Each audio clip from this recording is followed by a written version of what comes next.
Good morning everyone. पिछली class में हमने आपको मंत्रिपरिषद के बारे में बताया था कि मंत्रिपरिषद और मंत्रिमंडल में क्या फर्क है। तो मंत्रिपरिषद एक बड़ा निकाय है, जबकि नहीं ऐसे नहीं, कोई लाइट आ रही है उस पर, देख लो, आंख पे लग रहा है ये। चलिए ठीक। मंत्रिपरिषद एक बड़ा निकाय है, जबकि मंत्रिमंडल एक छोटा सा भाग है उसका। मंत्रिपरिषद की बैठक नहीं होती, मंत्रिमंडल की बैठक होती है। मंत्रिपरिषद में 3 प्रकार के मंत्री होते हैं, लेकिन मंत्रिमंडल में केवल कैबिनेट मंत्री होता है।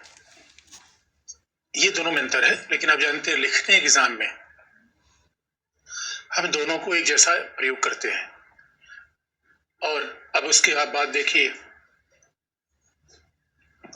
अगर उसके बाद हम बाकी पक्षों पर बात करें कि मंत्रिमंडल का कोई आकार नहीं है, लेकिन मंत्रिपरिषद का आकार है। 1/10 इन लोकसभा की कुल सदस्य संख्या की 1/10 निर्धारित कर दिया गया है। लेकिन मंत्रिमंडल के कार्यकारण का सिद्धांत क्या है, क्योंकि अब आप देखोगे बच्चों, अब हम मंत्रिपरिषद और मंत्रिमंडल को पर्याय के रूप में प्रयोग कर रहे हैं,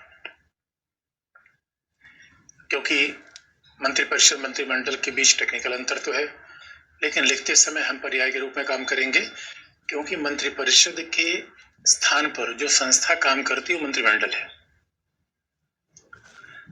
और आप जानते हो कि मंत्रिमंडल की समितियां बनाई जाती हैं, क्योंकि मंत्रिमंडल में भी अगर 22 से 30 सदस्य हैं तो एक साथ उनको बैठक में बुलाना बड़ा मुश्किल होता है। मंत्रिमंडल का इन बैठक की अध्यक्षता प्रधानमंत्री करता है, और प्रधानमंत्री की सहायता कैबिनेट सचिव करता है, जो वरिष्ठ IAS होता है। अब सवाल यह है कि मंत्रिमंडल के कार्यकारण का सिद्धांत क्या है, और मंत्रिमंडल में सदस्यों को शामिल करने के आधार क्या है।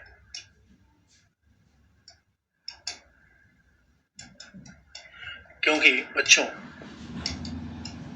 अगर किसी को मंत्रिमंडल में शामिल किया जाता है तो उसका बेस क्या है, ये संविधान में नहीं दिया गया है, ये व्यवहारिक मुद्दा है। और अब देखोगे मेंस एग्जाम में, जहां लिखने वाला एग्जाम होता है, उसमें व्यवहारिक मुद्दों का बड़ा महत्व होता है। तो मंत्रिमंडल हम किसी को शामिल कैसे कर सकते हैं? पहला, ये कहीं लिखा नहीं गया है, ये व्यवहारिक रूप में प्रधानमंत्री, क्योंकि प्रधानमंत्री कैप्टन है। अब कैप्टन अपनी टीम का चयन करेगा, तो आप जानते हो कैप्टन देखेगा कौन बॉलिंग कर सकता है, कौन बैटिंग कर सकता है। वैसे जब मंत्रिमंडल में किसी को शामिल किया जाता है तो ये बाकायदा ध्यान में रखा जाता है कि मंत्रिमंडल में शामिल होने वाले लोग विशेषज्ञ हों। यद्यप संसदीय शासन में अमेरिका जैसा विशेषज्ञता हम नहीं रख पाते, क्योंकि सांसद तो होना चाहिए, क्योंकि सांसद के अलावा हम मंत्री बना नहीं सकते। संसदीय शासन में बिना सांसद के मंत्री बना नहीं सकते। तो आप कहोगे विशेषज्ञता का मतलब क्या है? इसलिए दोस्तों देखो, अभी रेल मंत्री हैं अश्विनी वैष्णव, तो कहीं ना कहीं ये विशेषज्ञता को ध्यान में रखा गया। ये पूर्व IAS ऑफिसर है, मैं किसी IAS ऑफिसर को मंत्री बना देना। हमारे यहाँ शहरी विकास मंत्रालय है, हरदीप सिंह पुरी, ये एग्जाम्पल है, जो कि हरदीप सिंह पुरी ये शहरी विकास मंत्री हैं। इन मंत्रियों को देखा जाए तो ऐसा लगता है कि सरकार चलाने में विशेषज्ञता का महत्व होता है। S जयशंकर पूर्व IFS ऑफिसर, जिन्हें विदेश मंत्रालय रखा गया है। तो कहीं न कहीं मंत्रियों को शामिल करने में हम ये बात ध्यान में रखते हैं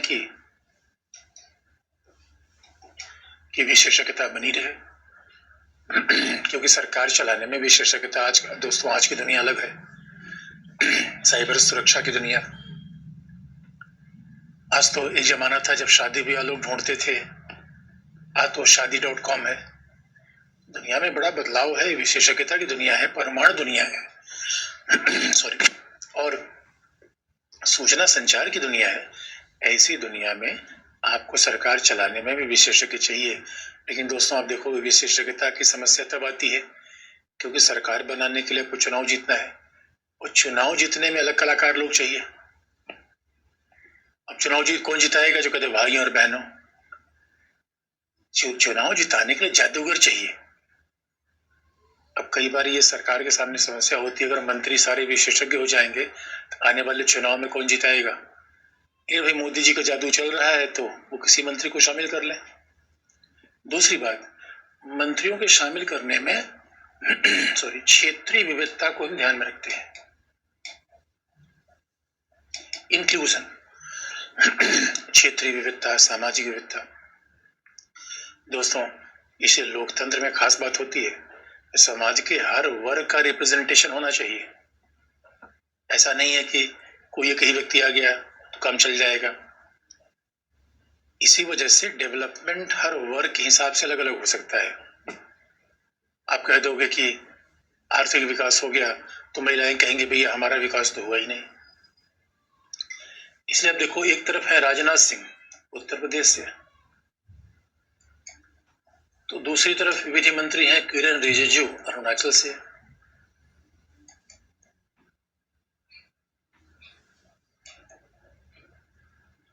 तो ये विविधता है, यानी हम इस बात को ध्यान में रखते हैं कि मंत्रिमंडल में सभी क्षेत्र का सभी वर्ग का रिप्रेजेंटेशन सुनिश्चित हो। मंत्रिमंडल में सभी क्षेत्र का रिप्रेजेंटेशन हो, यूपी से भी लोग हों, बिहार से भी हों। तो जब, क्योंकि भाई सरकार है तो सरकार को आने वाले समय में हर जगह से वोट चाहिए, हर क्षेत्र का विकास हो, तो गजेंद्र सिंह शेखावत भी होने चाहिए। फिर उसमें असम से भी मंत्री होना चाहिए, सर्बानंद सोनोवाल भी होने चाहिए। और इतना ही नहीं, क्षेत्रीय विविधता के अलावा सामाजिक संतुलन। आप देखोगे अभी सामाजिक संतुलन क्या है दोस्तों, ये हमने पहले भी आपको बता रखा है कि सामाजिक समावेशिता, सोशल इंक्लूजन, ये भी बड़ी महत्वपूर्ण चीज है। क्योंकि अभी आप मंत्रिमंडल के सारे सदस्यों को देखोगे तो आपको पता चलेगा पिछड़ी जाति, अनुसूचित जाति जनजाति, महिला, इस वजह से हर वर्ग का मंत्रिमंडल में रिप्रेजेंटेशन होना चाहिए। तो डेमोक्रेसी बड़ी खास बात होती है दोस्तों। इसीलिए आप देखो, डेमोक्रेसी में ये नहीं है कि आर्थिक विकास कितना हो जाता है, वो शायद नॉर्थ कोरिया और चीन में ज्यादा हो जाए,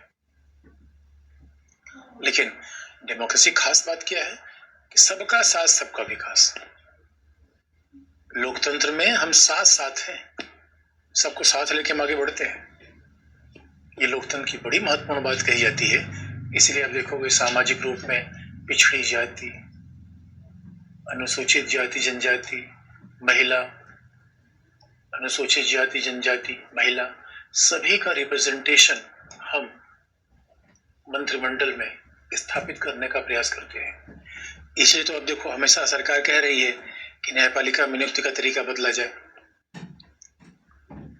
अब न्यायपालिका में नियुक्ति का तरीका कैसे? क्योंकि न्यायपालिका जब नियुक्ति करती है तो हो सकता है सामाजिक समीकरणों को इतना ध्यान में न रख पाए, लेकिन आप देखो किसी पार्टी में देखो, ये डेमोक्रेसी खास बात होती है भाई कि कोई कंपनी आप चला रहे हो तो हो सकता है कंपनी में जाति विशेषज्ञता को ध्यान में रखा जाए, तो विशेषज्ञता को ध्यान में रखेंगे तो हो सकता है समाज के केवल कुछ ही लोग आ जाए।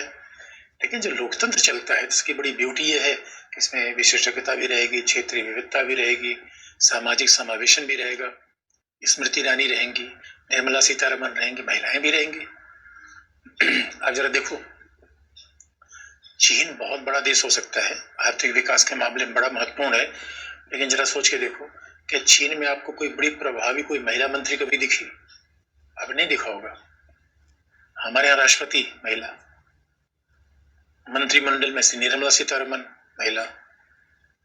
इन्हें, इसका मतलब ये नहीं है कि वो महिला ही है, मतलब इनकी अपने क्षेत्र में महारत भी है, विशेषज्ञता भी है। तो ये लोकतंत्र की बड़ी खास बात होती है।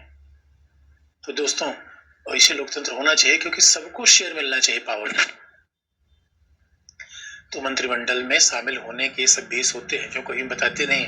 उसके अलावा आप फिर आप देखोगे कई बार उम्र वगैरह भी एक आधार बन जाती है, क्योंकि अभी ये कहा जा रहा है कि मंत्रिमंडल में एक अनौपचारिक जो आधार स्वीकार किया गया है कि भैया जो भी 68 वर्ष से ज्यादा उम्र के लोग उनको बाहर करो। और चाइना में भी सिद्धांत को इनडायरेक्टली माना जाता है। अच्छा दोस्तों, मंत्री बनना बहुत बड़ा काम है, बहुत व्यस्त काम है। जब कई बार तो हम सोचते हैं मंत्री बन जाना मतलब मलाई खाने जैसा है। मामला ये है कि इतना बड़ा आपको दायित्व मिलता है, इतनी बड़ी जिम्मेदारी मिलती है कि आपको 17 18 घंटे काम करने पड़ते हैं। इसलिए ये मलाई खाने वाले पद से भी ज्यादा मेहनत करने वाला पद भी है। मलाई खाना है कि नहीं, मेहनत करने वाला जरूर है। अब ऐसे मामलों में कोई 80 साल का व्यक्ति भी 18 घंटे कैसे बैठ पाएगा, अपने शरीर नहीं संभाल पाएगा। इसलिए कहा जाता है उम्र वगैरह का भी ध्यान रखा जाता है कई बार। लेकिन अगर यही उम्र का ध्यान होगा फिर तो मोदी जी भी इस क्राइटेरिया में डिस्क्वालीफाई हो जाएंगे। तो ये बात ध्यान में रखी जाती है कि मंत्रिमंडल में कहां से लोगों को लिया जाए, तो हमारे यहाँ ये सब आधार माने जाते हैं। अच्छा, दूसरा भी ध्यान रखने की बात है कि हमारे यहाँ अगर देखेंगे पूरा मंत्रिपरिषद का आकार बड़ा भारी भरकम हो जाता है। तो क्या मंत्रिपरिषद का आकार बड़ा होना चाहिए, छोटा होना चाहिए, भी एक बड़ा मुद्दा आता है। आकार कितना बड़ा हो। हाँ, बस आगे बढ़ने से पहले ये आपको याद दिला दें, कई बार मोदी सरकार के खिलाफ ये बात कही जाती है भाई तो मुस्लिम की संख्या हरदीप सिंह पुरी सिख समुदाय से हो गए, तो मुस्लिम का रिप्रेजेंटेशन थोड़ा और होना चाहिए, क्योंकि लोकतंत्र में तो हर वर्ग हर समुदाय का रिप्रेजेंटेशन होना चाहिए, तो मुस्लिम का भी रिप्रेजेंटेशन और होना चाहिए। लेकिन अब दूसरा सवाल उत्पन्न होता है कि क्या मंत्रिमंडल में आकार का कोई संबंध होता है, मंत्रिमंडल कितना बड़ा हो। क्योंकि हमारे यहाँ मंत्रिमंडल का आकार निर्धारित तो नहीं है, लेकिन मंत्रिपरिषद का आकार तो निर्धारित है। अब हमारे यहाँ दोस्तों अगर पूरे मंत्रिपरिषद का आकार देख लिया जाए तो लोकसभा कुल सदस्य संख्या यानी 543 का अगर 15% हो तो लगभग 82 आएगा। तो क्या 82 लोगों को रखा जाए मंत्रिपरिषद में? अच्छा, हमारे यहाँ अगर मंत्रालयों के सारे आकार देखे जाए तो हमारे यहाँ 50 से ज्यादा तो मंत्रालय है। अब सवाल है 50 से ज्यादा मंत्रालय है तो जरा और कंडीशन में देखी जाए कि इतने बड़े मंत्रालय होने चाहिए। इसलिए मेंस में ये सवाल पूछा गया है कि जब मोदी सरकार आई थी तो मोदी सरकार नारा दिया था कि मैक्सिमम गवर्नेंस मिनिमम गवर्नमेंट।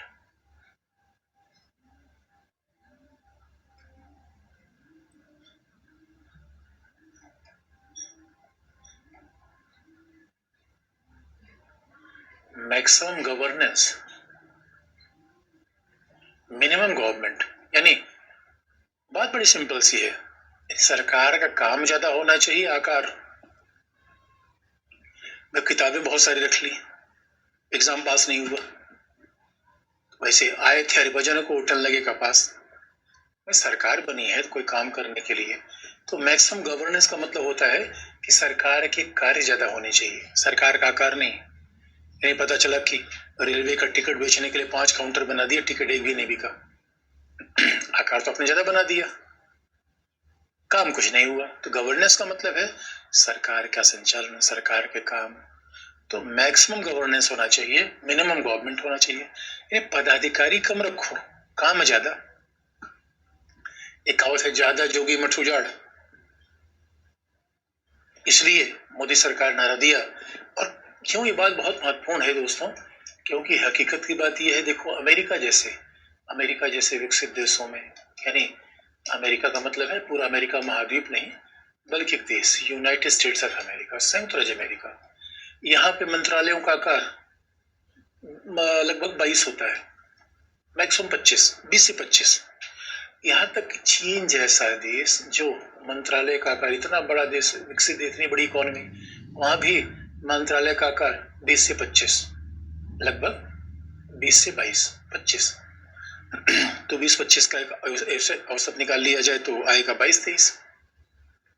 कमाल की बात है, इतने बड़े बड़े देशों में इतना कम मंत्रालय और भारत में इतना भारी भरकम मंत्रालय। तो कई लोग इसलिए कहते हैं कि मंत्रालय का आकार ज्यादा होना शासन को नकारात्मक रूप में बहुत प्रभावित करता है। इसे दोस्तों हमारे नितिन गडकरी ने कहा था। अब देखो, नितिन गडकरी ने कहा था कि मंत्रालय का आकार ज्यादा होना कैसे शासन को प्रभावित करता है। अब मान लो कि हमें हाईवे बनाना है, अब दिल्ली मुंबई एक्सप्रेसवे बनाना है। अब दिल्ली मुंबई एक्सप्रेसवे बनाना है, जैसे हमारा एक्सप्रेसवे जा रहा है तो उसके ऊपर फिर हाई टेंशन तार आ गया। अब जो हमारा ministry of surface and transport है, रोड एंड ट्रांसपोर्ट है, वो लिखेगा मिनिस्ट्री ऑफ पावर को, बिजली मंत्री को लिखेगा कि भैया आप अपना तार ठीक करिए। अब जैसे भी इतने मंत्रालय का रोल आता है, इसलिए आप देखते हैं हमारे बहुत सारी परियोजनाओं के निर्माण में विलंब होता है। हमें क्या लगता है कि नहीं सरकारी अधिकारी जाहिल है, सारे अधिकारी काम नहीं करना चाहते। दोस्तों ये तस्वीर नहीं है। हो सकता है कुछ लोग काम न करना चाहें, लेकिन काम न करने से ज्यादा व्यवस्था ऐसी बना दी हमने कि वहां प्रॉब्लम आ रही है। तो आगे हाईवे गया तो उसके बाद पता चला कि रेल आ रहा है, रेल पटरी आ रही है। अब रेल मंत्रालय को चिट्ठी लिखना पड़ेगा, रेल मंत्रालय का हम ही पुल बनाएंगे। कई बार तो हम रेल मंत्रालय को समझाते रहे भैया परिवहन मंत्रालय पुल बनाने के लिए, तुम क्या बनाओगे, ऐसा कौन सा पुल बना लोगे जो परिवहन मंत्रालय नहीं बना पाएगा। यस, राजमार्ग परिवहन को दो ये काम। और इसलिए अब देखिए रेल मंत्री क्या काम खुद बनाएंगे। अब फिर आगे हाईवे में गया, पर्यावरण आ गया, जंगल आ गया, जंगल कटेगा तो पर्यावरण मंत्री से परमिशन लो। इसलिए ये देखो दोस्तों, ये होता है सरकार का आकार बढ़ेगा तो अपने आप प्रॉब्लम आएगी। और पता चला कि हम फाइल इधर से उधर घूमती चली जा रही है। एक बार नितिन गडकरी एक फाइल को निपटा चुके थे और वो फाइल उन्होंने निपटा दिया था 1 महीने पहले। वो घूमते हुए फिर उन्हीं पास फाइल आ गई, घूमते हुए फिर फाइल आई और गडकरी महोदय बड़े गुस्से में आ गए। इसलिए दोस्तों गडकरी महोदय ने कहा था कि भैया एक मंत्रालय बना दो, इसमें सड़क परिवहन हो, रेल हो, शिपिंग हो, यानी जो नगरीय विमानन हो, और जो आपका शिपिंग इंडस्ट्री हो, यानी जो जहाज वगैरह चलते सबको, पानी वाली जहाज को भी एक में कर दो। ये आधारभूत संरचना के विकास के सारे मंत्रालय को एक कर दो। कई बार आप देख के देखो तो हैरान हो जाओगे दोस्तों, कृषि मंत्रालय का ग्रामीण विकास, फिर उसके बाद आप देखोगे कि पंचायती राज का काम ग्रामीण विकास। अरे भैया जब ग्रामीण ही विकास करना है तो इतने सारे मंत्रालय क्यों रखे हुए यार। सामाजिक न्याय का मंत्रालय अलग है, अनुसूचित जाति जनजाति के विकास का मंत्रालय अलग है, महिला बाल विकास विभाग अलग है। तो अरे भैया महिलाओं के इकट्ठे विकास क्यों नहीं कर लेते यार। 5 जगह फाइल दौड़ाओगे, 5 अधिकारी बनेंगे। और जैसे कई लोग कहते हैं, एक बड़े हमारे यहाँ प्रशासन के विद्वान थे, वो कहते थे कि प्रशासन ही अपना काम बढ़ाता है। प्रशासन खास प्रवृत्ति होती है, अपने कर्मचारी बढ़ाता रहता है। काम हो न हो कर्मचारी बढ़ना चाहिए, ऑफिस बढ़ने चाहिए। इसलिए दोस्तों कई बार कहा भी जाता है, ये मेंस में पूछा भी गया सवाल है कि सरकार का आकार बढ़ने से अपने आप में सरकार के कार्य नकारात्मक रूप में प्रभावित होते हैं। आकार ज्यादा मत रखो, यानी इसका मतलब होता है ज्यादा आकार से क्या होगा, विलंब होगा। ज्यादा आकार क्या होता है, सामंजस्य की समस्या आएगी, निर्णय विलंबित होगा, विलंब होगा, सामंजस्य का अभाव होगा।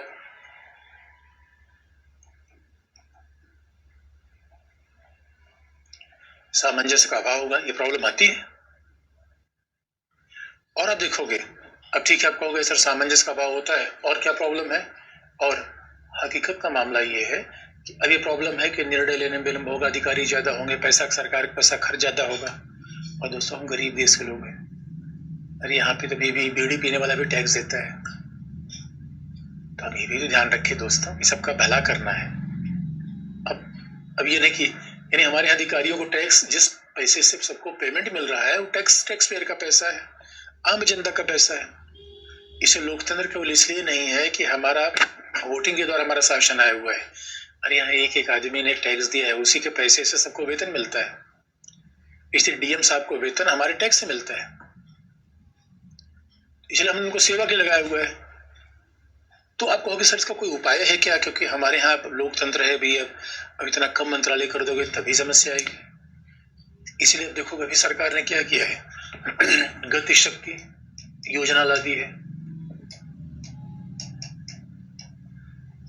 अभी सरकार ने गति शक्ति योजना ला दी है।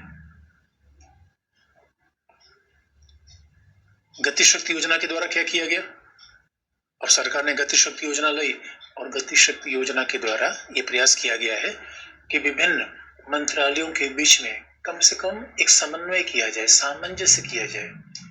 और वो सामंजस्य कम से कम तकनीक स्तर पर हो कि निर्णय क्या चल रहा है, प्रोजेक्ट कैसा चलेगा, डिजिटल रूप में, तकनीक रूप में।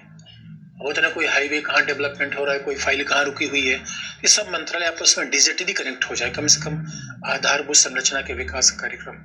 तो दोस्तों हमारे यहाँ एक बड़ा खराब रिकॉर्ड रहा है। अभी हमारे प्रधानमंत्री महोदय इंडिया कॉन्क्लेव में बोल रहे थे और उन्होंने बड़ी अच्छी बात कही, डेमोक्रेसी कैन डिलीवर।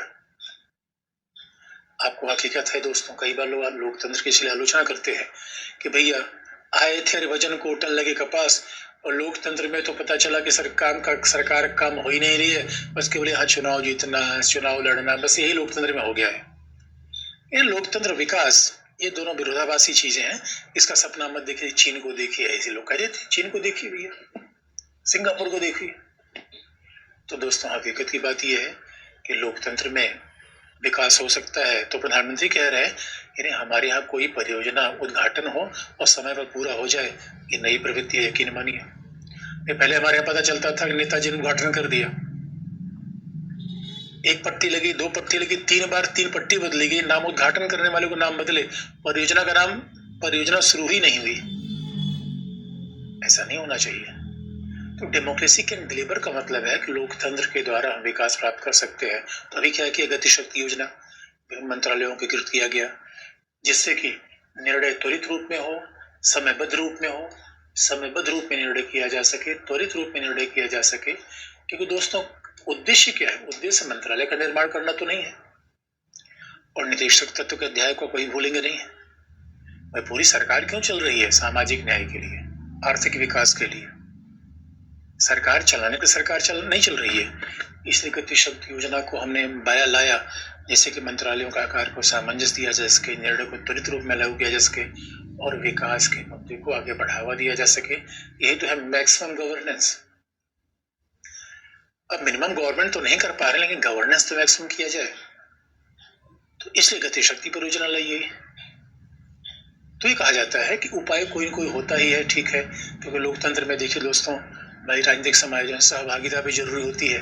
अब नॉर्थ ईस्ट से भी आपको रखना है, महिला को भी रखना है, पिछड़ों को भी रखना है, अनुसूचित जाति जनजाति को रखना है, तो थोड़ा सा। अब लोकतंत्र खास बात क्या होती है, विकास करना है लेकिन सबको साथ लेके। तो गति शक्ति योजना के द्वारा पीएमओ क्या कर रहा है, प्रधानमंत्री कार्यालय के द्वारा इन सब योजनाओं के बीच में सामंजस्य किया गया है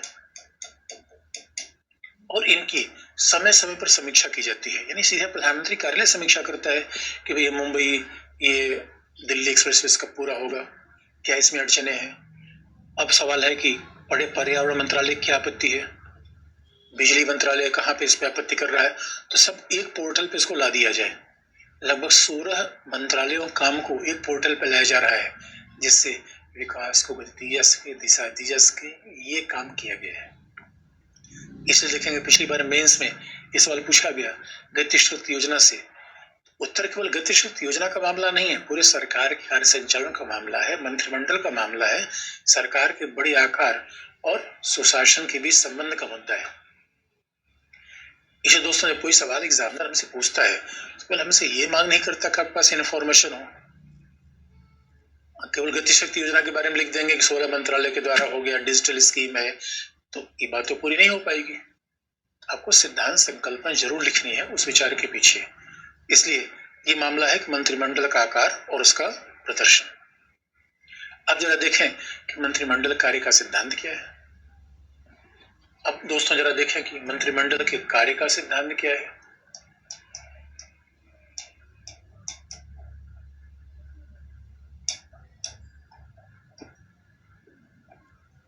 तो मंत्रिमंडल आप जानते हो दोस्तों, जवाबदेही, उत्तरदायित्व, ये लोकतंत्र की सबसे बड़ी विशेषता है। उत्तरदायित्व, जवाबदेहिता,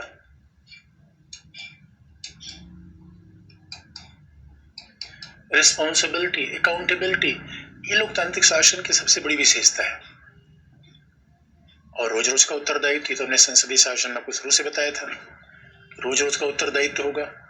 अब जब रोज रोज का उत्तरदायित्व होगा, जवाबदेहिता, उत्तरदायिता बढ़ेगी, तो उत्तरदायित्व लोकतंत्र में 2 प्रकार का है। संसदीय शासन में ये उत्तरदायित्व 2 प्रकार का है। पहला व्यक्तिगत उत्तरदायित्व,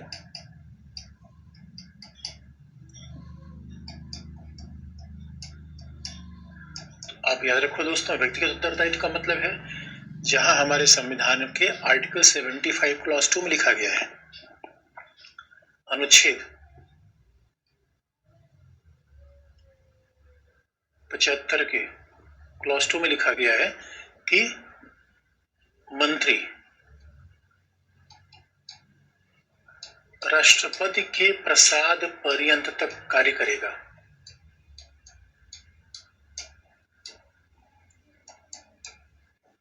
मंत्री राष्ट्रपति के प्रसाद पर्यंत तक कार्य करेगा। आर्टिकल 75 क्लॉज 1 में लिखा गया है कि राष्ट्रपति प्रधानमंत्री की नियुक्त करेगा।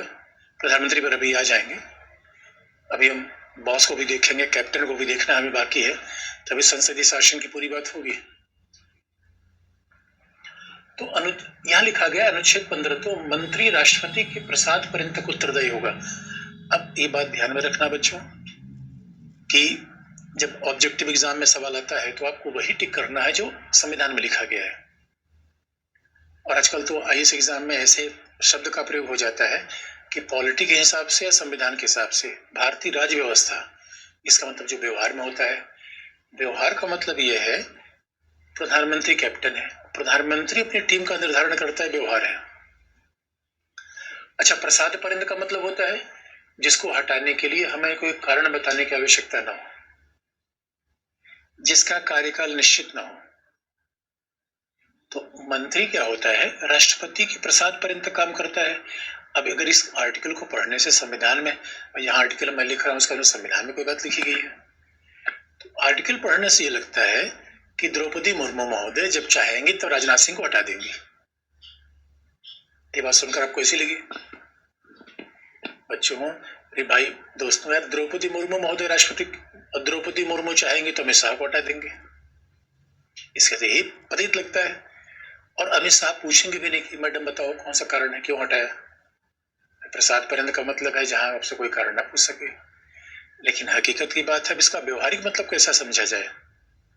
अगर हम संसदीय शासन को जानते हैं तो दोस्तों यहाँ आप बात जानते होंगे, द्रौपदी मुर्मू नहीं बल्कि ताऊ मोदी जी बॉस है सरकार के। अरे भाई कैप्टन तो मोदी जी हैं, इसलिए इसका ये मतलब है कि मोदी जी जब चाहें तब अपने मंत्रिमंडल किसी टीम के सदस्य को बाहर कर देंगे। अब आप जानते हैं क्यों बाहर करेंगे, क्योंकि कहीं ना कहीं उनका काम ठीक नहीं है। यही तो उत्तरदायित्व है। भाई कैप्टन देखता रहेगा कि अगर एक खिलाड़ी अच्छा बॉल नहीं कर पा रहा है तो कैप्टन कहेगा भाई अगले मैच उनको विश्राम दिया जाए, क्योंकि मोदी जी, अब नारा दिया मोदी जी है तो मुमकिन है। तो भैया मुमकिन तभी है, इसका मतलब मोदी जी ने कुछ टारगेट किया है, कुछ काम पूरा करना चाहते हैं। अब मोदी जी का टारगेट उनका बॉलर पूरा नहीं कर पा रहा है, मोदी जी कह रहे हैं भाई ये टारगेट हमें पूरा करना है 2024 तक, मंत्री कर ही नहीं पा रहा है। तो मोदी जी मंत्री से कहेंगे मंत्री महोदय अब आप जाइए, मंत्री को छुट्टी कर देंगे। इसीलिए देखो दोस्तों, सिद्ध कई बार संविधान के सिद्धांत तो व्यवहार में फर्क आ जाता है। और यहाँ कई बार ऑब्जेक्टिव एग्जाम में बड़ी प्रॉब्लम आती है। वस्तुनिष्ठ परीक्षा में जहाँ पे एक टिक ऑप्शन करना होता है, कई बार हमें कंफ्यूजन हो जाता है सर क्या टिक करें, क्योंकि हकीकत की बात है कि अमित शाह को हटाने का अधिकार मोदी का है, भाई राजनाथ सिंह को हटाने का ही नहीं, मंत्रालय बदलने का भी वो अधिकार तो मोदी जी का है। मोदी जब चाहेंगे तब किसी को हटाएंगे, रखेंगे। लेकिन संविधान में तो कुछ अलग बात दिख रखी है, क्या टिक करे। तो आजकल तो इसलिए प्रश्न में लिख दिया जाता है भारतीय संविधान के अनुसार, तभी टिक करेंगे। अब जब प्रश्न हो इंडियन पॉलिटी, भारतीय राज्य व्यवस्था के हिसाब से, तब व्यवहार वाली बात टिक करेंगे कि पीएम के प्रसाद पर्यंत मंत्री होते हैं। तो पीएम जब चाहेगा किसी मंत्री महोदय की छुट्टी कर देगा, वो कहेगा मंत्री महोदय अब आप जाइए, मजे करिए। रविशंकर प्रसाद, हमारे यहाँ आप देखेंगे डॉक्टर हर्षवर्धन, कोविड के नियंत्रण में थोड़ा गड़बड़ मामला हुआ तो प्रधानमंत्री ने कहा डॉक्टर साहब थोड़ा आराम कर लीजिए, हम आपको मंत्रिमंडल से बाहर कर रहे हैं। और कोई पूछ भी नहीं पाता क्यों बाहर कर दिया, राजीव प्रताप रूडी बाहर कर दिया। इसका मतलब है मंत्री का ये व्यक्तिगत उत्तरदायित्व है, यानी हर मंत्री का व्यक्तिगत उत्तरदायित्व राष्ट्रपति के प्रति है। इसको इसके माध्यम से प्रधानमंत्री जब चाहेगा तब अपनी टीम को बदल सकता है। और इसलिए अब देखो दोस्तों, जब भी प्रधानमंत्री नए मंत्रिमंडल का विस्तार करता है, कई बार प्रधानमंत्री मंत्रिमंडल का विस्तार करना चाहता है, जब प्रधानमंत्री नए मंत्रिमंडल का विस्तार करता है तब सारे मंत्रियों से कहता है भाई अब त्याग पत्र दो, क्योंकि सब मंत्रियों को कोई कोई मंत्रालय बदलना है। अब एक मंत्री का मंत्रालय बदलेगा तो सबको नए तरीके से आवंटित करने की आवश्यकता पड़ेगी। तो पीएम बॉस है व्यवहारिक रूप में, राष्ट्रपति बॉस है संविधान के हिसाब से, और ये उत्तरदायित्व का सिद्धांत, यही संसदीय शासन खास बात है। भाई किसी मंत्री का परफॉर्मेंस अच्छा नहीं हो रहा है, तुरंत हम उसको हटा देंगे, ये जवाबदेहिता का मतलब है। लेकिन दूसरा, अब सवाल है पूरा मंत्रिमंडल ही सही काम नहीं कर रहा है, तब क्या किया जाए? एक मंत्री सही काम नहीं कर रहा है तब तो, अब सवाल है कैप्टन से ही सारे खिलाड़ी खराब काम कर रहे हैं, तब कौन हटाए? इसलिए दूसरा संसदीय शासन का सिद्धांत है सामूहिक उत्तरदायित्व।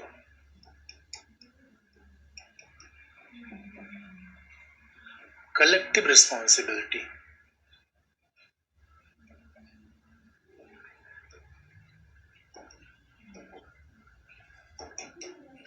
सामूहिक उत्तरदायित्व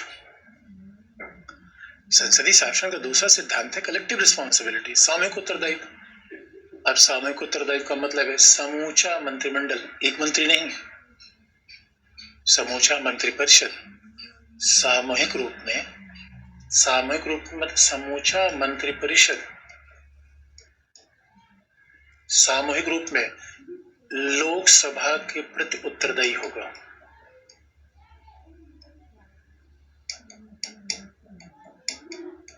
लोकसभा के प्रति उत्तरदायी होगा, ऐसा लिखा गया है अनुच्छेद 75 क्लॉज 3 में। समूचा मंत्रिपरिषद सामूहिक रूप में, यानी एक की बात नहीं है, कलेक्टिवली रिस्पॉन्सिबल होगा। किसके प्रति? राज्यसभा के प्रति नहीं, किसके प्रति? लोकसभा के प्रति। इसका मतलब है लोकसभा कभी भी समूचे मंत्रिपरिषद को शासन से बाहर कर सकती है। लोकसभा एक मंत्री को बाहर नहीं करेगी, एक मंत्री को बाहर करना है फिर तो प्रधानमंत्री का दायित्व है, राष्ट्रपति का काम है। समूचे मंत्रिपरिषद को लोकसभा बाहर कर देगी, अच्छा ये भी ध्यान देने की बात है, मंत्री व्यक्तिगत रूप में राष्ट्रपति के प्रति उत्तरदायी होता है, तो प्रधानमंत्री किसके प्रति उत्तरदायी होगा? लोकसभा के प्रति। क्या प्रधानमंत्री तो पूरे कैप्टन है, भाई प्रधानमंत्री बदलेगा पूरी टीम बदलेगी। इसलिए अच्छा, सामूहिक उत्तरदायी का मतलब होता है, उसमें याद रखो, साथ साथ डूबेंगे साथ साथ तैरेंगे, हमने पहले बता रखा है। और सामूहिक उत्तरदायी का मतलब है एक मंत्री कार्य का बचाव सभी मंत्री करेंगे, और अगर एक मंत्री किसी तरीके से अनुदान की मांग पारित कराने में लोकसभा में विफल हो गया, सभी को सामूहिक त्याग पत्र देना पड़ेगा। ये सामूहिक उत्तरदायित्व है। तो ये मंत्रिपरिषद के कार्यकारण के दो सिद्धांत हैं।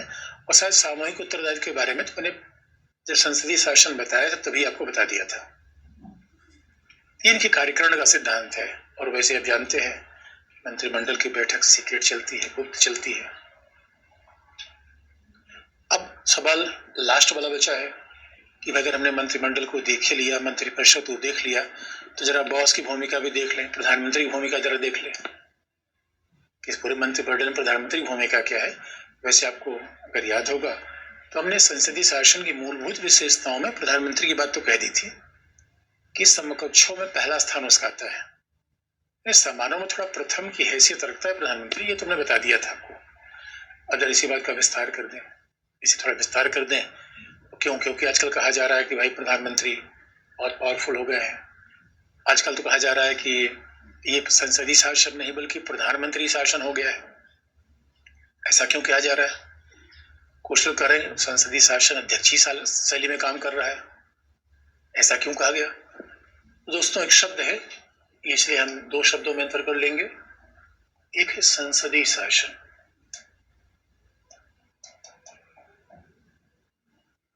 पार्लियामेंट्री फॉर्म ऑफ गवर्नमेंट, और एक है प्रधानमंत्री शासन, प्राइम मिनिस्टीरियल गवर्नमेंट। और देखो दोस्तों कहां अंतर आ जाता है। अभी बात जानते हो, संसदीय शासन में लोकसभा के निर्वाचित सदस्य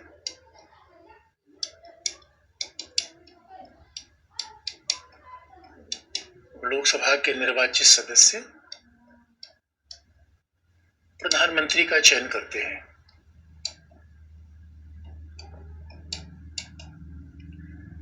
यानी इसका मतलब बहुत स्पष्ट है कि हमारे संसदीय शासन में प्रधानमंत्री का निर्वाचन नहीं होता। संसदीय शासन में निर्वाचन लोकसभा सदस्यों का होता है। लोकसभा के सदस्य प्रधानमंत्री का निर्वाचन कर लेते हैं। लेकिन अभी आप देखोगे व्यवहारिक रूप में क्या हो रहा है, नारा दिया गया अब की बार मोदी सरकार। कमाल की बात है यार, बताओ, ये तो मोदी जी हैं जो 300 सांसदों को निर्वाचित करवा दे रहे हैं। इसलिए व्यवहार में क्या हो रहा है, प्रधानमंत्री के नाम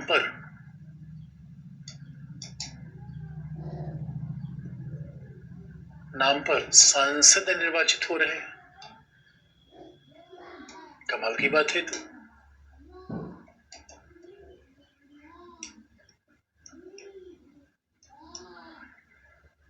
यहां तो लिखा गया कि लोकसभा के निर्वाचित सदस्य प्रधानमंत्री का चयन करेंगे। यहां बिल्कुल उल्टा हो रहा है कि प्रधानमंत्री के नाम पर ही सांसद निर्वाचित हो रहे हैं। यहां तो जी बिल्कुल उल्टा हो गया। इसलिए कहा जाता है कि सिद्धांत कुछ लिखा गया है, व्यवहार में कुछ हो रहा है।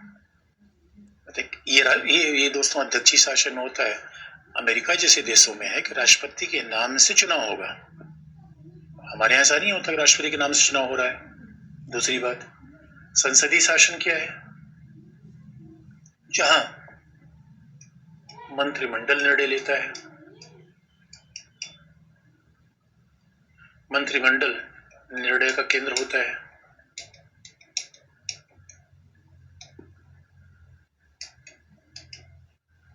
यानी सारा निर्णय मंत्रिमंडल लेगा।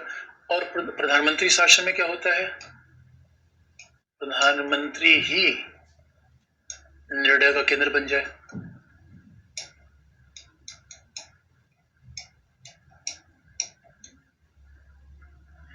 दोस्तों बस, और ये जब प्रधानमंत्री शक्तिशाली होता है, और मैं आपको बता दूं प्रधानमंत्री की शक्ति मूलतः राजनीतिक शक्ति है। अब देखो दोस्तों, डॉक्टर मनमोहन सिंह बहुत ईमानदार व्यक्ति थे, लेकिन हकीकत की बात है कि डॉक्टर मनमोहन सिंह अपने लिए एक लोकसभा चुनाव नहीं जीत पाते थे। नई दिल्ली से लोकसभा सीट से चुनाव उन्होंने लड़ा था। ऐसा नहीं था कि मनमोहन सिंह चुनाव लड़ा नहीं था। तो दोस्तों, जो चुनाव अपने लोकसभा का न जीत पाया वो तो राष्ट्रपति होना उसके लिए अच्छा है। अरे प्रधानमंत्री का मतलब होता है कोई क्रिकेट टीम का कैप्टन बन जाए, न बॉलिंग कर पा रहा है न बैटिंग कर पा रहा है, तो कौन सा कैसा कैप्टन होगा दोस्तों? खिलाड़ियों से क्या सम्मान देंगे? अरे कैप्टन मैच जिताने वाला होना चाहिए, तब तो खिलाड़ी को सम्मान देंगे। अरे बल्ला चल रहा है, ठाठ है। अब इसीलिए आप देखो, प्रधानमंत्री निर्णय का केंद्र होता है, मंत्रिमंडल निर्णय केंद्र होता है। संसदीय शासन का सिद्धांत है। और संसदीय शासन का जो व्यवहार अभी देख रहा है, क्योंकि अच्छा, प्रधानमंत्री शक्तिशाली होने का मतलब प्रधानमंत्री का राजनीतिक रूप में शक्तिशाली होना। बच्चों भाई, ये शारीरिक शक्ति की बात हम नहीं कर रहे हैं। लोकतंत्र में शारीरिक शक्ति कोई महत्व नहीं होता। वो राजा महाराजाओं का शासन नहीं, तलवार उठा लो तो सत्ता में आ जाओगे, घुड़सवारी कर लो सत्ता में आ जाओगे। ये तलवार उठाने का शासन नहीं है। ये तो जनता की सहमति से होता है। तो जनता में से चुनाव जीत सकते हैं नहीं जीत सकते हैं। देख केजरीवाल दोस्तों, केजरीवाल चुनाव जीत जाते हैं। ममता दीदी, भाई ये पॉलिटिकली पावरफुल लोग हैं। और राहुल गांधी पर तो यही अभी प्रमाणित करना बाकी है दोस्तों। भाई राहुल गांधी भी जिस दिन अपने नाम पे चुनाव जितवाने लगेंगे तब लोग कहेंगे पॉलिटिकली पावरफुल है। अब भारत यात्रा की देखो, एक टी शर्ट पहन के यात्रा की, इसका मतलब फिजिकली फिट, तो फिजिकली फिटनेस का एग्जाम्पल है। तो पॉलिटिक्स में फिजिकली फिट हो सकता है आदमी, हो ना हो पॉलिटिकली फिट हो सकता है। कुछ लोग पॉलिटिकली फिट होते हैं, तो हमें तो फिजिकल फिटनेस से मतलब नहीं है। भाई पॉलिटिक्स में तो हम पॉलिटिकली फिटनेस देख रहे हैं। और इंदिरा गांधी, राहुल गांधी की दादी इंदिरा गांधी तो पॉलिटिकली फिट थी। इंदिरा गांधी जब प्रधानमंत्री थी तो उनके बारे में कहा जाता था पूरे मंत्रिमंडल में एक ही पुरुष है, बाकी सब महिला है, और इंदिरा गांधी। और दोस्तों हकीकत की बात है कि इंदिरा गांधी ने रात में 12 बजे आपातकाल लगा दिया था। और फिर फखरुद्दीन अली अहमद उस समय राष्ट्रपति थे, आपातकाल लगा के राष्ट्रपति महोदय को संदेश भेज दिया और राष्ट्रपति महोदय ने कहा कि मैडम, आपने मंत्रिमंडल के सदस्यों से पूछा है? इंदिरा गांधी ने कहा कि आपको ये पूछने का अधिकार नहीं है, कृपया आप हस्ताक्षर कर दीजिए। और फखरुद्दीन अली अहमद ने उस पर साइन कर दिया। तो ये इंदिरा गांधी की शक्ति थी। वैसे इस समय प्रधानमंत्री मोदी है। भाई पॉलिटिकली पावरफुल है दोस्तों। पॉलिटिकल पावरफुल का मतलब है जो अपने नाम पे चुनाव जिता सकता है। इंदिरा गांधी के बारे में कहा जाता था India is Indira, Indira is India, या मोदी है तो मुमकिन है।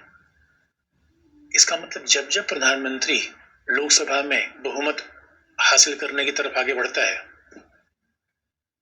तो अपने आप प्रधानमंत्री का राजनीतिक शक्ति बढ़ जाएगी। और पार्टी में भी आप देखोगे कि जब तक कांग्रेस पार्टी थी और जब तक सरदार पटेल रहा करते थे, नेहरू के नेतृत्व पर थोड़े सवाल उठते थे, लेकिन तब तक सरदार पटेल की जल्दी मृत्यु हो गई। कांग्रेस पार्टी में नेहरू का प्रभावी नेतृत्व था। इंदिरा गांधी प्रभावी प्रधानमंत्री थी, नरेंद्र मोदी, क्योंकि जब किसी एक दल का लोकसभा में बहुमत नहीं होगा पहला, और वो व्यक्ति चुनाव जीत नहीं सकता दूसरा, तो दोस्तों वो शक्तिशाली प्रधानमंत्री नहीं हो पाएगा। इसलिए प्रधानमंत्री शक्तिशाली तभी होगा जब वो राजनीतिक तौर पर पावरफुल हो। तो अब ये आजकल तो इसलिए कह रहा है प्रधानमंत्री शासन, ये संसदीय शासन का व्यवहारिक है जो अध्यक्षीय शासन के ज्यादा निकट हो जाता है, क्योंकि एक व्यक्ति के नाम पे चुनाव होने लगता है, एक ही व्यक्ति निर्णय केंद्र बन जाता है। दूसरी बात याद दिला दे, भारत में डीमोनेटाइजेशन हुआ, नोटबंदी हुई, और नोटबंदी घोषणा प्रधानमंत्री महोदय ने की। बाकी सब मंत्री टेलीविजन पर लाइव टेलीकास्ट देख रहे थे। जब तक मंत्री समझ पाते हो क्या रहा है तब तक नोटबंदी हो गई।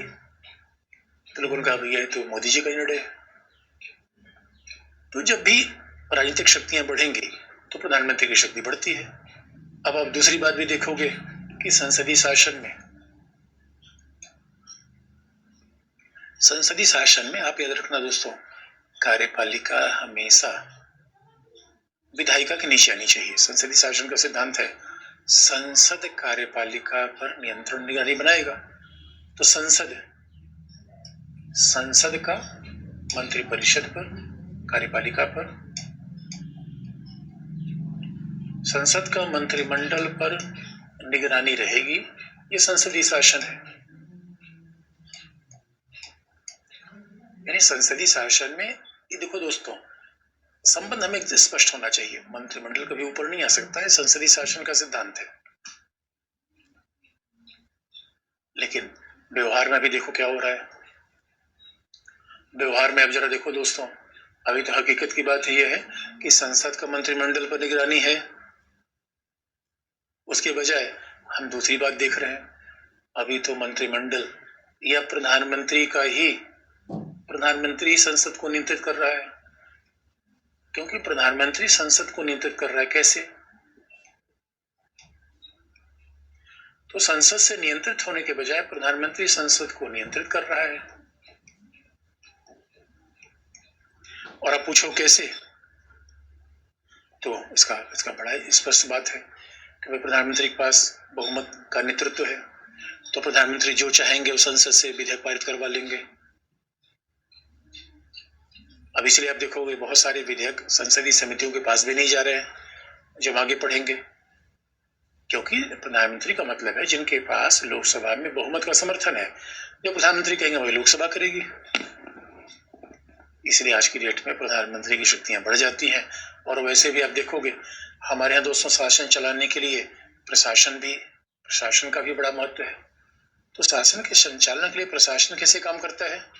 क्योंकि हमारे यहाँ मंत्रियों को सहायता देने के लिए सचिवालय है, यानी हर मंत्री की सहायता देने के लिए प्रशासनिक अधिकारियों की पूरी टीम है। इसे कहते हैं केंद्रीय सचिवालय।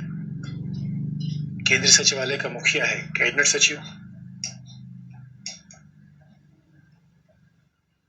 इसका मतलब हमारे यहाँ सचिवालय जो विभिन्न सचिवों का एक समूह है, तो गृह मंत्री, रक्षा मंत्री, शिक्षा मंत्री, सभी मंत्रियों का जो समूह है वो सचिवालय है। अब हमारे यहाँ तो प्रधानमंत्री की भूमिका विभिन्न मंत्रालयों के सब समन्वय सामंजस्य के रूप में होनी चाहिए। लेकिन अब आप देखोगे, अब केंद्रीय सचिवालय के बजाय शक्तियां किसकी बढ़ रही है?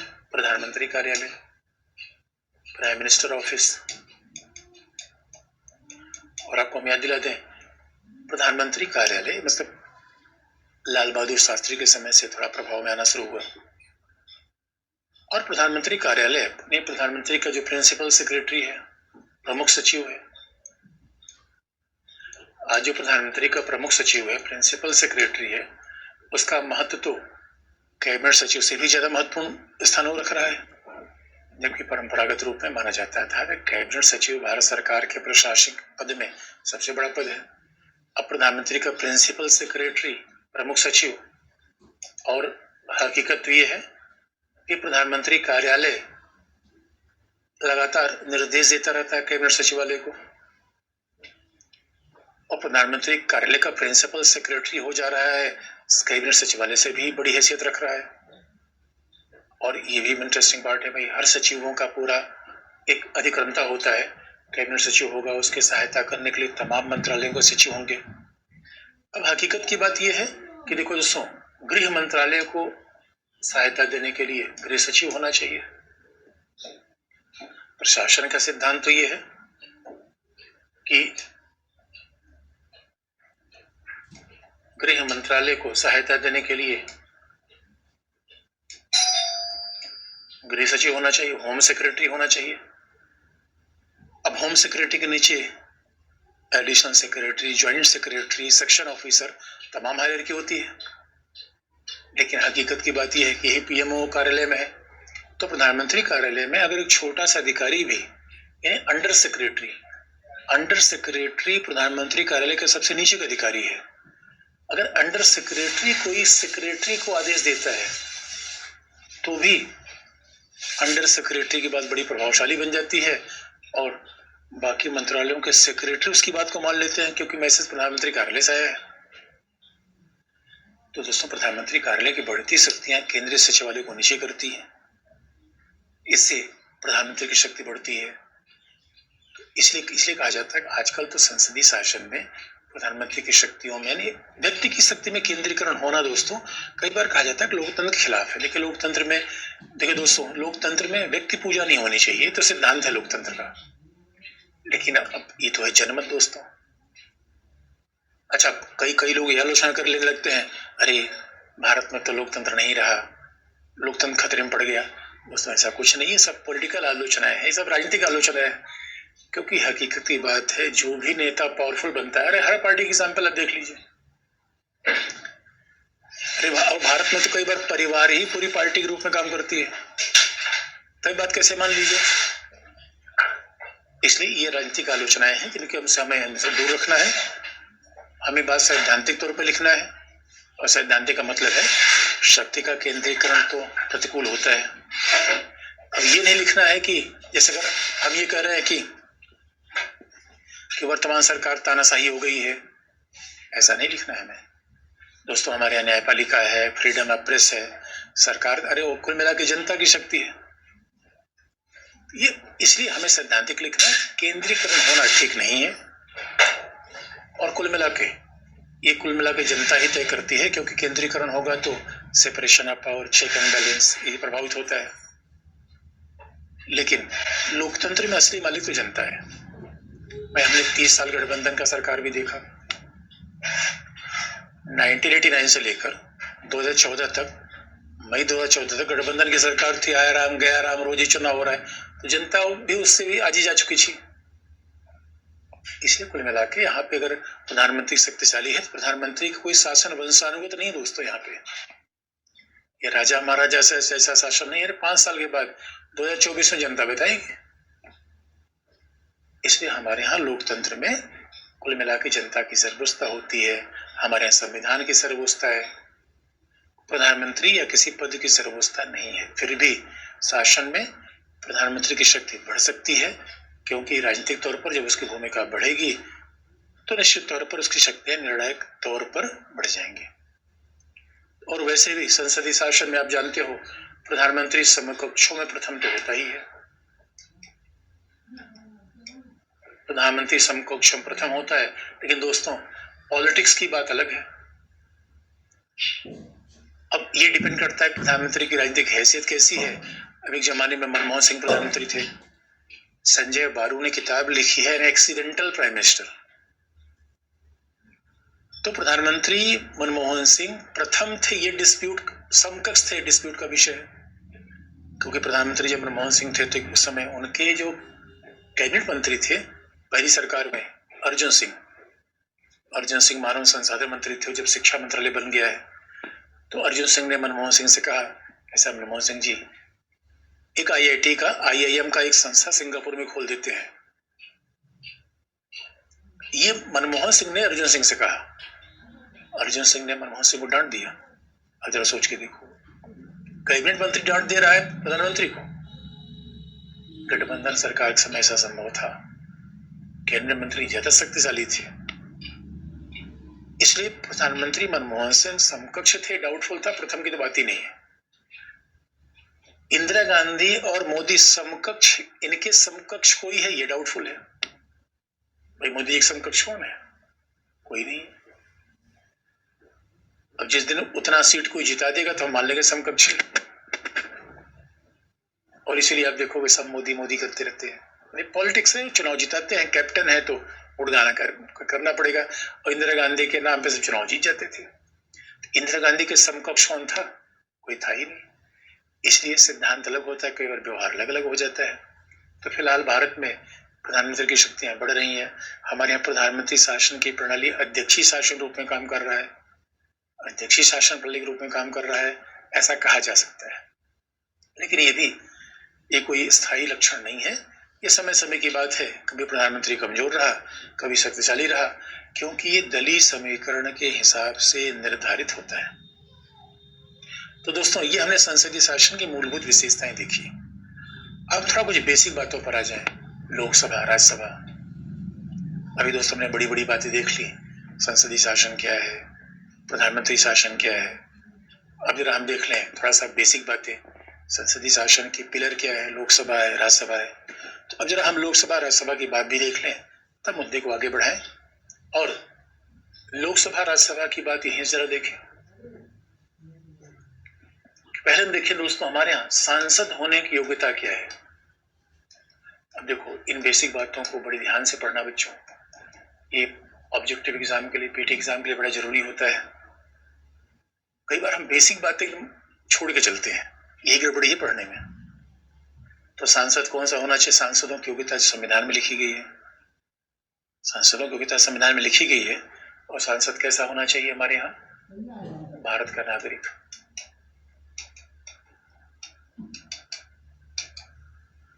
और फिर दूसरी बात कि लोकसभा के लिए 25 साल और राज्यसभा सदस्य बनने के लिए 30 वर्ष की उम्र होनी चाहिए। तीसरी बात लिखी गई है, संविधान की तीसरी अनुसूची के द्वारा, तीसरी अनुसूची के अनुसार सांसद ने शपथ ग्रहण भी किया हो।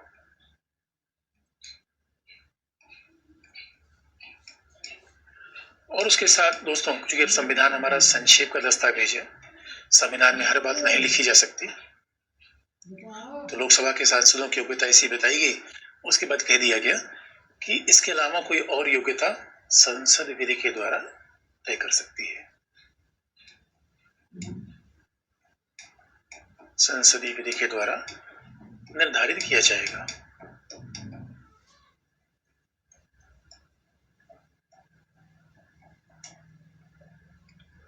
तो ये सांसदों की योग्यता की बात है। अच्छा, ये भी ध्यान रखने की है, हमारा संविधान बड़ा उदारवादी है।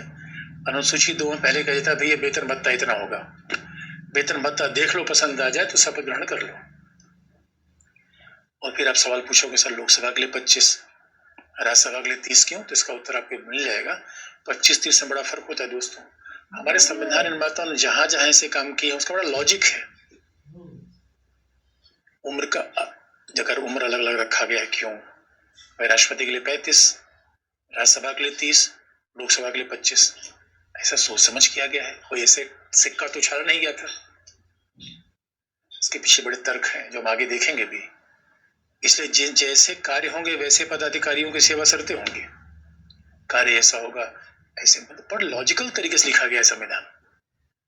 लेकिन अब जरा देखो दोस्तों, अयोग्यता कैसी होगी, और इन बेसिक बातों को हमें ध्यान से रखना है। आप ध्यान रखोगे, जो पॉलिटी बहुत दिनों से पढ़ रहे हैं, अगर उनसे भी एक बार पूछ लो योग्यता अयोग्यता, तो कंफ्यूज कर जाते हैं। योग्यता को अयोग्यता में बता देंगे, योग्यता की योग्यता में। क्यों? हम बेसिक बातें नहीं पढ़ते हैं, और ये ऑब्जेक्टिव एग्जाम के लिए बहुत जरूरी है बेसिक बातें पढ़ना।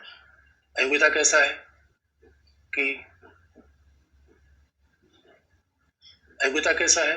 लाभ के पद पे न हो।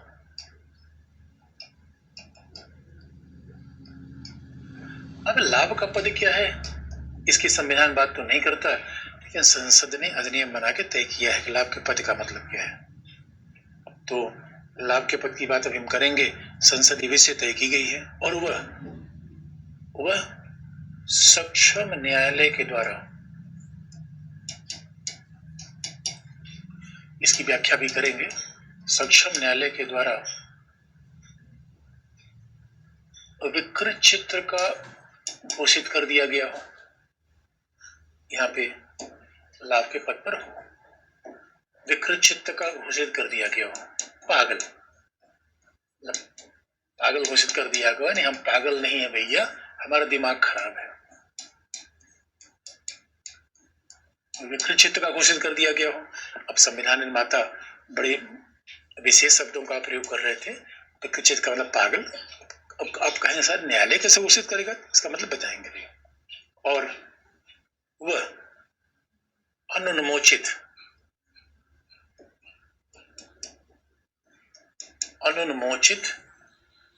दिवालिया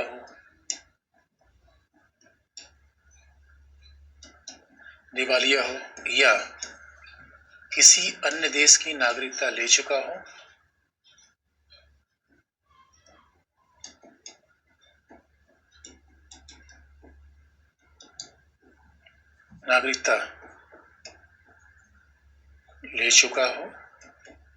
या उस देश के प्रति निष्ठा व्यक्त की हो। और लास्ट में संसद विधि के द्वारा अन्य अयोग्यता भी तय कर सकती है।